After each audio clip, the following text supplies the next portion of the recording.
KCAನಲ್ಲಿ IPL RCB winning ಪ್ರಯುಕ್ತ celebration ಮಾಡುವ ಒಂದು ಸಂದರ್ಭದಲ್ಲಿ ಹೆಚ್ಚು ಜನಸಂಖ್ಯೆ ಸೇರಿ 11 ಜನ ಮೃತರಾಗಿದ್ದಾರೆ, 47 ಜನ ಭಾಳ ಇಂಜುರೀಸ್ ಆಗಿ, ಇವೆಲ್ಲ ಒಂದು ದೊಡ್ಡ ಚರ್ಚೆಗೆ ಗ್ರಾಸವಾಗಿರ್ತಕ್ಕಂಥ ವಿಚಾರ. ಸರ್ಕಾರ ಅವತ್ತು ಕೂಡಲೇ ಅವರೆಲ್ಲರನ್ನೂ ಗಾಡಿಗಳನ್ನ ತಲುಪಿಸೋ ಜೊತೆಗೆ ಇನ್ನು ಉಳಿದಿರ್ತಕ್ಕಂಥ ಎಲ್ಲರನ್ನ ಉಚಿತವಾಗಿ ಟ್ರೀಟ್ಮೆಂಟ್ ಮಾಡಿ 10 ಲಕ್ಷ ರೂಪಾಯಿ ಘೋಷಣೆ ಮಾಡಿತ್ತು. ನಂತರ ಮೊನ್ನೆ ಮುಖ್ಯಮಂತ್ರಿಗಳು ಎಲ್ಲರೂ ಚರ್ಚೆ ಮಾಡಿ ಸಹೋದ್ಯೋಗಿಗಳ ಜೊತೆ 25 ಲಕ್ಷ ರೂಪಾಯಿ ಎಲ್ರಿಗೂ ಕೊಡ್ತಕ್ಕಂಥದ್ದು, ಅಂದರೆ 11 ಜನಕ್ಕೂ 25 ಲಕ್ಷದಂಗೆ ವಿತರಣೆ ಮಾಡಲಿಕ್ಕೆ ಹೇಳಿತ್ತು. ಹಾಗಾಗಿ ನಾನು ಅವತ್ತು ಸಹ ತಂಡ ಅನಾಹುತ ಆದಾಗ ವಿಕ್ಟೋರಿಯಾ ಆಸ್ಪತ್ರೆಗೆ ಹೋಗಿ ಅವರ ಅಳಿಯ ನಿನ್ನ ಹೆಸರೇನು ಹರೀಶ್ ಅಂತ, ಹರೀಶ್ ಅವ್ರ ಅಣ್ಣ ಇಬ್ಬರು ಅಲ್ಲಿದ್ದರು.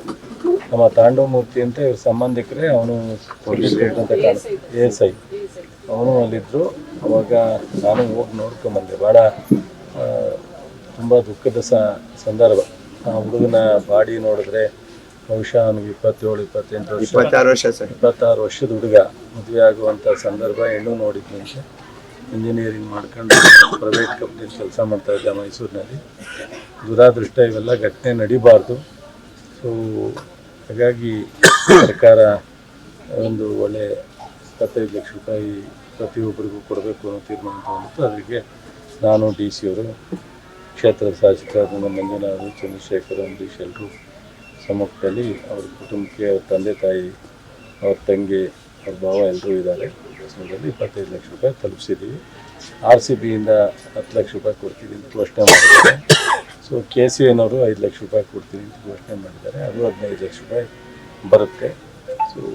ಮುಂದೆ ಅವರ ಅಳಿಮೈನಿಗೂ ಸಹ ಒಂದು ಇಲ್ಲಿ ಫುಡ್ ಪಾರ್ಕ್ ಏನಿದೆ, ಮನೆನಹಳ್ಳಿ ಅಲ್ಲ, ಮನೆನಹಳ್ಳಿ, ಅಲ್ಲಿನೇ ಒಂದು ಕಂಪ್ನಿನಲ್ಲಿ ಕೆಲಸಕ್ಕೆ ಕೊಡ್ಸೋಕ್ಕೆ DC ಅವ್ರಿಗೆ ಹೇಳಿದ್ದೀನಿ. ಇಷ್ಟು ನಮ್ಮ ಕೈಲಾದ ಸಹಕಾರವನ್ನು. ನ್ಯೂಸ್ ಫಸ್ಟ್, ನಿರ್ಭೀತಿಯಿಂದ ನಿಮ್ಮ ಪರವಾಗಿ.